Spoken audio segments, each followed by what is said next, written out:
Voyager 1, which has been traveling through interstellar space for more than 45 years and is trailing a long gray beard by this time, not really, it suddenly began to send strange signals to Earth. Even more bizarre, there are no signs that the probe has broken or anything. Scientists from NASA are desperately trying to find the reason. So, what's happened exactly? First of all, let me tell you a bit more about Voyager 1 and its long journey. Voyager 1 is an American space probe. Scientists from NASA sent it into space on September 5, 1977. Voyager's goal was to explore the outer planets of our solar system, namely Jupiter and Saturn. Initially, scientists assumed that the mission would take about 5 years.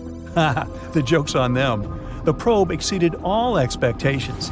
Not only did it fulfill its mission, but it's still working for much longer than expected. Voyager 1 has been wandering around space for more than 45 years. It's hard to estimate what Voyager 1 has done for science. Firstly, it successfully sent a lot of photos of Jupiter and Saturn to Earth. By the way, you can even check out these photos yourself. All of them are published on the NASA website. Thanks to Voyager, we also discovered several new moons of Jupiter and a previously unknown system of its rings. We learned that Jupiter's famous red spot is actually a giant superfast storm. And after leaving Neptune's orbit behind, Voyager also sent a lot of important data about interstellar plasma. So Voyager 1 successfully proved to scientists how useful it was. After that, it happily headed for its next goal, the Kuiper Belt and the heliosphere. The Kuiper Belt is a ring of icy bodies that extends from Neptune to a distance of approximately 50 AU from the Sun. It's kind of similar to the asteroid belt, but about 20 times wider and 100 times heavier. And the heliosphere is an area around the Sun where the pressure of the solar wind is balanced with the pressure of interstellar gas. Yeah, I know, it sounds like some hard scientific stuff. Just keep in mind that this data really helps us understand the universe as a whole. So, this is Voyager's last task, to tell us more about interstellar space. The probe has already sent us more than 60 frames for a mosaic of the solar system from a distance of over 4 billion miles from Earth. Scientists use these frames to make a big colored picture. The photo was called the pale blue dot, and you've probably already guessed what that dot is. Yep, that's what our Earth looks like through Voyager's eyes. This photo clearly shows how tiny we really are, and how precious and fragile our planet is. But Voyager 1 also has another, even more important mission, to tell other civilizations about us humans. You might have heard about the famous Voyager Golden Records. People created many audio and video files and added them to these records. There are a few sections. The first one contains hello in 55 languages, including ancient and extinct ones. Almost 80% of the recordings are different musical pieces, like Bach, Beethoven, Mozart, and Stravinsky, folk music from different countries and ages, and a bit of the blues, like famous songs by Louis Armstrong and Chuck Berry. The remaining 20% of the recordings contain different human voices, sounds of nature and animals, as well as 116 images encoded as audio signals. There's also recordings of speeches by Kurt Waldheim, a former UN Secretary General, and Jimmy Carter, a former US President. These are just some friendly messages. In addition to the records, scientists also packed a needle for playing them. Don't worry, they also left a simple drawing that showed how to use all this stuff and how to translate the sounds into pictures. They added Earth's coordinates, which they created using a pulsar map. It shows the position of the Sun in the Milky Way. The record was packed in an aluminum case and covered with gold to protect it against radiation and cosmic dust. Carrying this record, Voyager 1 set off on its long journey, and it has already traveled quite a distance, I'd say. Right now, Voyager 1 is 154 astronomical units away from us. That's about 14.5 billion miles. This makes it the most remote human-made object. Initially, this title belonged to the Pioneer 10 mission, but Voyager overtook it in 1998. What a bargain for NASA! It's way beyond its best-by date. Voyager 1 is actually so cool that it even overtook its twin brother, Voyager 2, which, by the way, had been sent into space 2 weeks earlier. Voyager 1 moves at a speed of 9.7 miles per second. That's 35,000 miles per hour. Even the fastest sports car in the world travels at a speed of only 305 miles per hour. So it's hard to imagine the speed of Voyager. Anyway, at the moment, Voyager is heading to the borders of the Oort cloud. That's the name of a hypothetical layer of icy objects surrounding the solar system. Astronomers haven't confirmed its existence yet, but they're almost sure it's there. After all, even black holes were only a theory not so long ago. Unfortunately, Voyager 1 won't return back to the solar system. It'll keep in touch with Earth at least until 2025. But eventually, we'll lose the connection with it for good. In 300 years, it'll reach the borders of the Oort cloud. And in 30,000 years, I won't be around then, it'll finally leave the solar system. And if nothing happens to it along the way, in another 10,000 years, Voyager 1 will approach red dwarf star Gliese 445 in the Giraffe constellation. In the future, the probe will probably keep wandering around the Milky Way galaxy. And now, let's finally discuss the mysterious signals part. So, what happened? Well, a rather unusual thing. NASA's Jet Propulsion Laboratory, which monitors and controls both Voyagers, reported this problem in May 2022. Our veteran spacecraft suddenly began sending strange data to Earth. The whole situation puzzles even engineers from NASA. Now, I bet you're thinking, come on, the thing just probably broke down or something. But the truth is that Voyager 1 is totally fine. It works as usual, receives and carries out commands from Earth, and collects and sends scientific data. But the readings of the AACS, which stands for Attitude and Articulation Control Subsystem, don't show what is actually happening to Voyager anymore. This system supports the orientation of the probe in space and helps it keep in touch with Earth. So, basically, the signals mean that the probe's orientation in space is messed up. But scientists claim this is not the case. They know that the source of the antenna signal remains in the same position relative to Earth as planned. The problem hasn't triggered any of the onboard fall protection systems. The probe hasn't even entered safe mode. So, what in the world, or universe, is going on? Suzanne Dodd, the head of the project, says that the problem is not actually that unexpected. After all, Voyager 1 is already 45 years old. The expert admits that what's happening to the probe remains a mystery to them. They don't know exactly where the incorrect data is coming from, and it's unclear how this will affect the operation of Voyager. She adds, though, that it's not that surprising, considering that the probe is in interstellar space. There's a very high level of radiation there. No spacecraft has ever reached that point before. Scientists from NASA say they'll keep closely monitoring the data coming from Voyager 1 until they figure out the problem. If they find it, the management team will try to fix it. Otherwise, the team will have to adapt to the new conditions. It might not be enough just to understand the problem, though. It takes as much as 20 hours and 33 minutes to receive the signal from Voyager, and it takes the same amount of time to respond to it. Well, at least the second spacecraft, Voyager 2, is totally fine, even though it's also currently in interstellar space at a distance of 12 billion miles from Earth. Anyway, we can only wait for news and hope that the problem will be resolved. I actually wonder how much longer can Voyager 1 last? Will it be able to fly to the borders of the Oort cloud in 300 years? What do you think? I'd like to hear your thoughts in the comments. All the planets of the solar system are slowly lining up. Mercury, Venus, Earth, Mars, Jupiter, Saturn, and Neptune are about to form a straight line. This event, called the Parade of Planets, occurs once every 176 years. The last time this happened was almost 40 years ago, and it was a great chance to explore all these planets in one go. On August 20th, 1977, thousands of people gathered outside NASA's Kennedy Space Center. They came to witness the launch of the most ambitious and distant space mission in history. 5, 4, 3, 2, 1, ignition!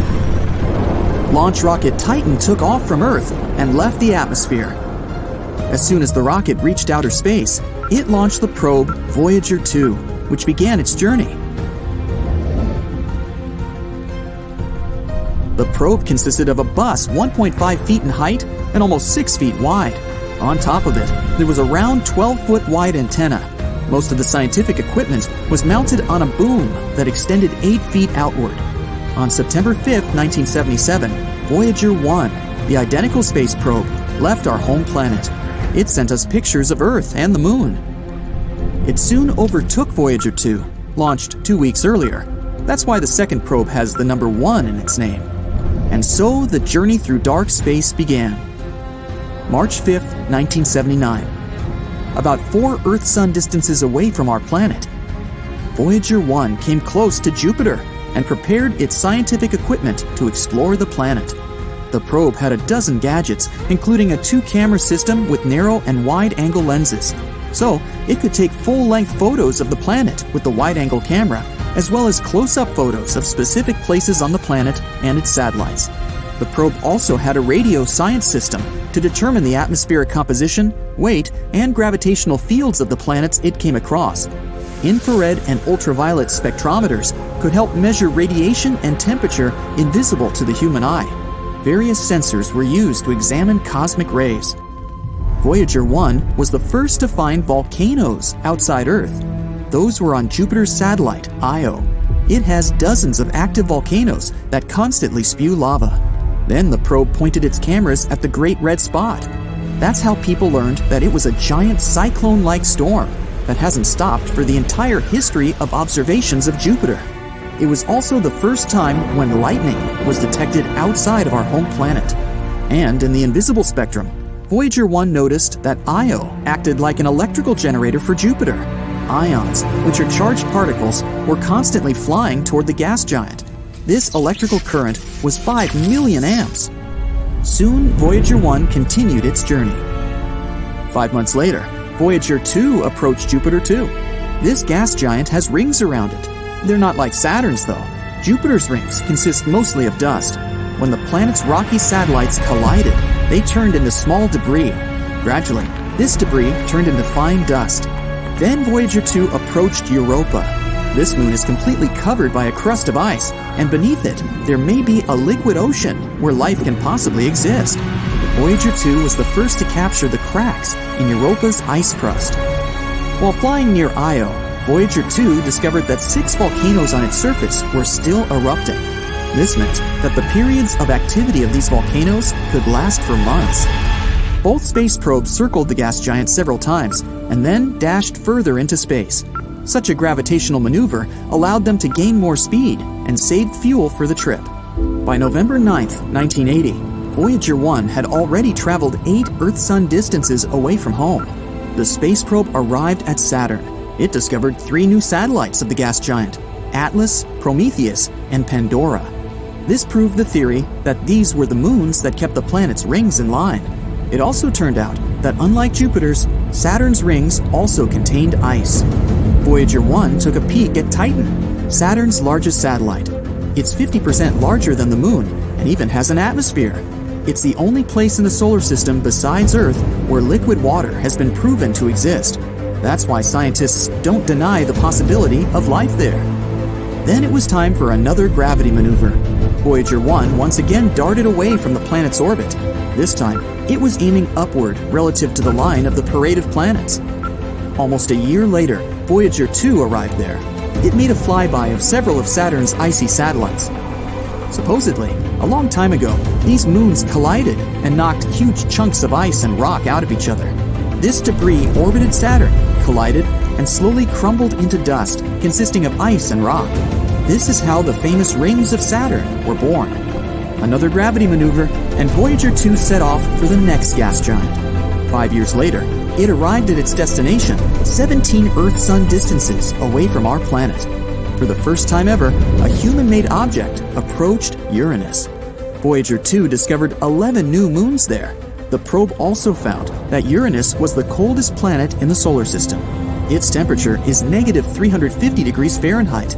That's 4 times colder than the temperature at the South Pole. At that time, the Deep Space Network was being tested on Earth for the first time. It's a network of radio telescopes all over the planet. They aim at certain points in the sky to establish communication with extremely distant objects. These telescopes have been successfully receiving signals from Voyagers 1 and 2. August 25, 1989. Voyager 2 had already traveled 23 Earth-Sun distances and arrived at Neptune. It was the first time people received images of this blue planet from such a close distance. The probe discovered 6 new moons there and also took the first pictures of the planet's rings.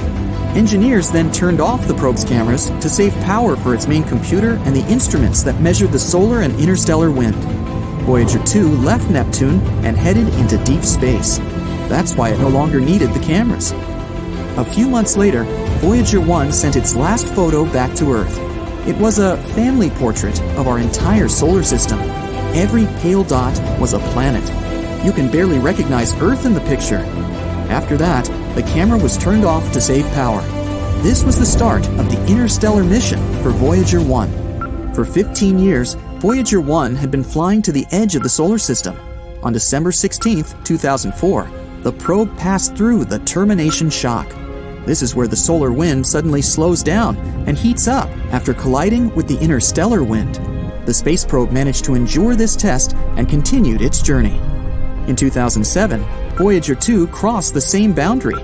At that point, sensors recorded a temperature of about 266 degrees Fahrenheit, but the probe managed to withstand it and continued its journey through the dark cosmos.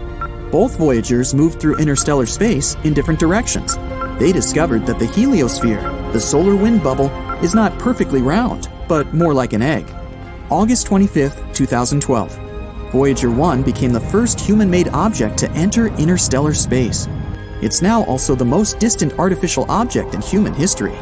On November 5, 2018, Voyager 2 also left the solar system. The 2 probes continued their journey into deep space. Right now, the Voyagers have been operational for 44 years.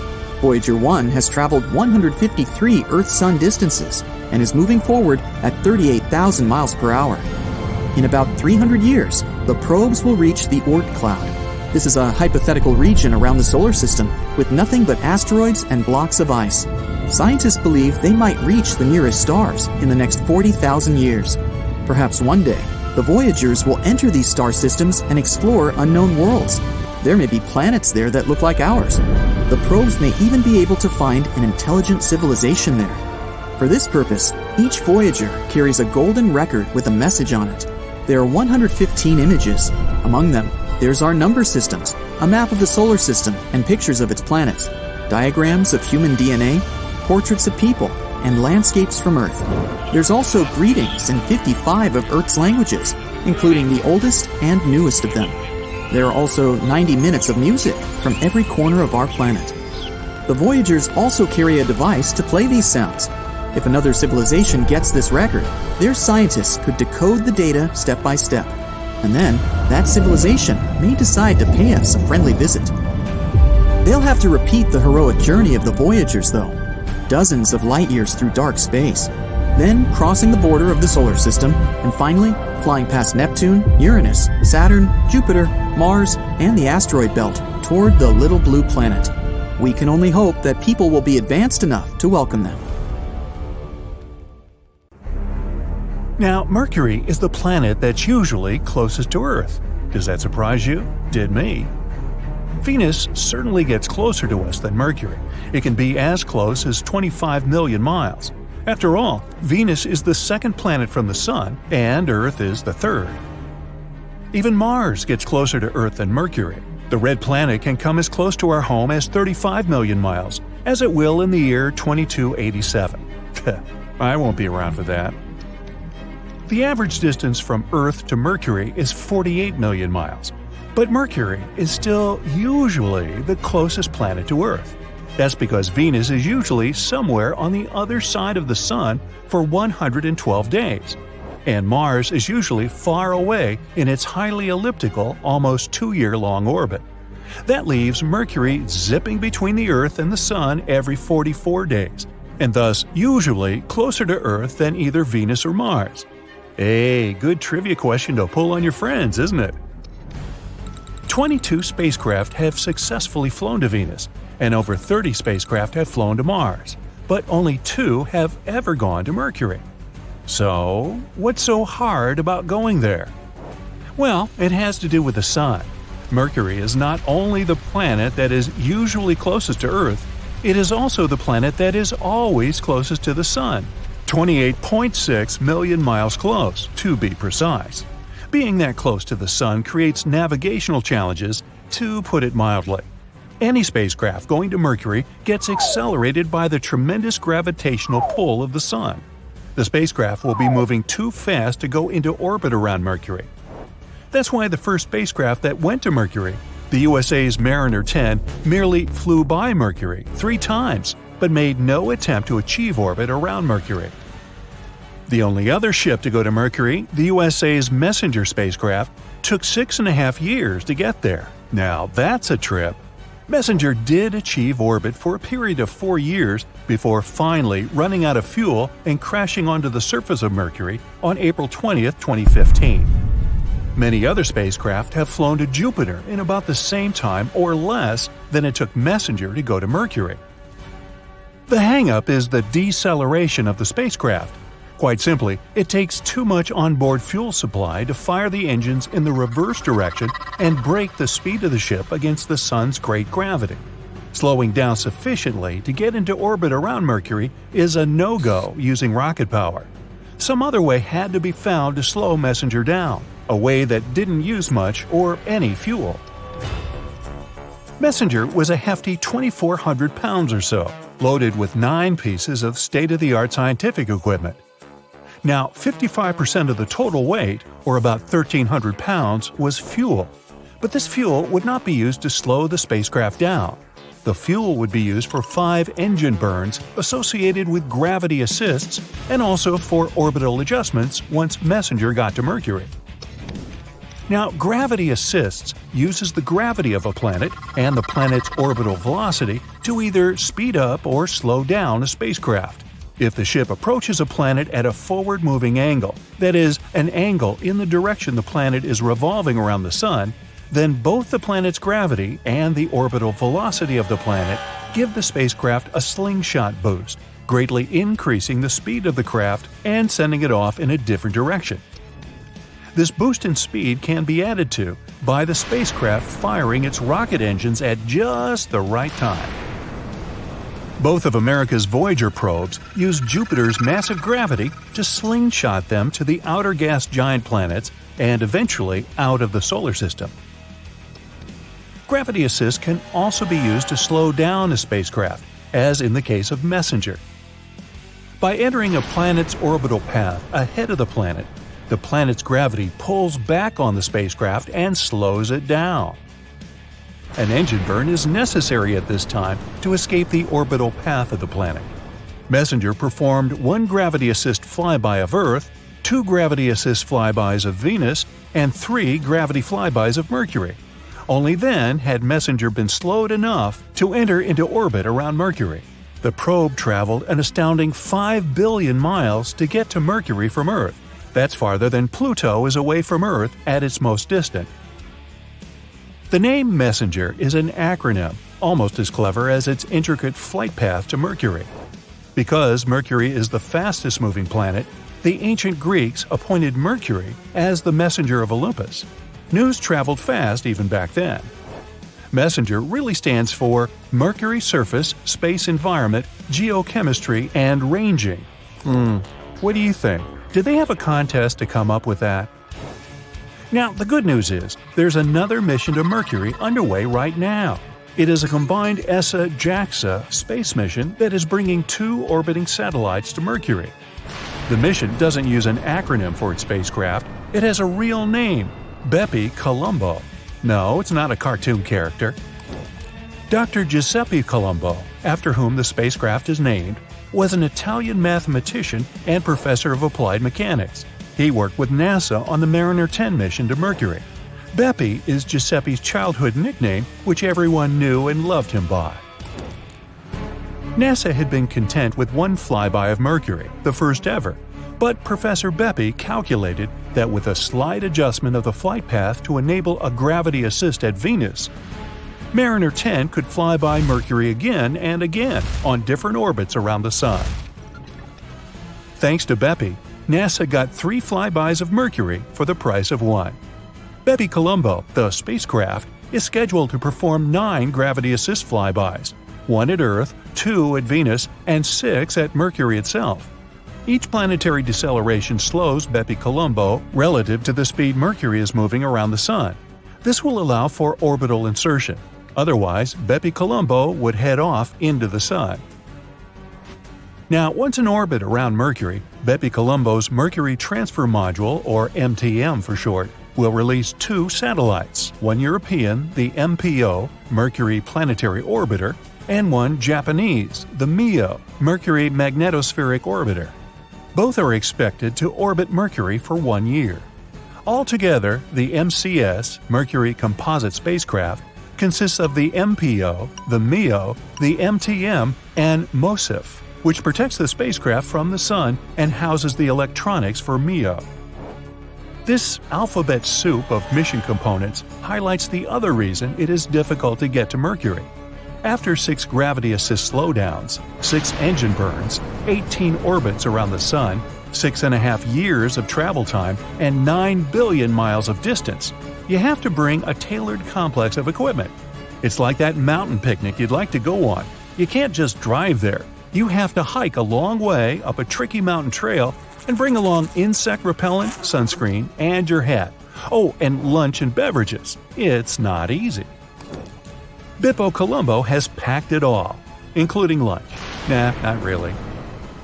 The design is incredibly complex. Nothing can face the Sun, not even the solar panels. The solar panels must be kept turned almost to a right angle to the Sun, or the heat and particle flux will corrode the solar cells, and without electricity, you have nothing. Therefore, at right angles to the Sun, the solar panels must be extra long, as if there were only a little bit of sunshine. Beppy's solar panels are 50 feet long. The sun shield must remain gyroscopically aligned towards the Sun so that all instruments are always in the shade but still have a line of sight to what each is meant to monitor. And there are a lot of instruments, 5 in the JAXA orbiter and 11 in the ESA orbiter. It's one amazing picnic. Anyway, the science objectives are meant to add to what we have learned from the previous 2 missions to Mercury. The data collected by Beppy Colombo will enable scientists to study the planet's interior and composition, along with Mercury's geology and surface morphology, Mercury's magnetic fields formation and evolutionary history, the planet's solar-wind interactions, and overall environment. As a metal-rich planet, Mercury may hold a vast wealth of minerals that MESSENGER failed to detect. Beppy Colombo launched in October 2018 and still has a long way to go before it goes into orbit around Mercury. However, Beppy has already flown past Mercury and returned new photographs. The European Space Agency is excited about its first hot mission. All of the ESA's previous missions have been cold missions to objects further out into space, such as Mars, the asteroid belt, Comet Rendezvous, and elsewhere far out in the solar system. Well, all I can say is, best wishes to Beppy Colombo. Let's hope all goes well on its 800 degrees Fahrenheit mission to Mercury. Let's hope that Mercury's long tail of exosphere gases, sodium, magnesium, and potassium, blown off the planet's surface by the solar wind, don't fog up the lenses or coat the solar panels. Have a nice time. Ciao, baby.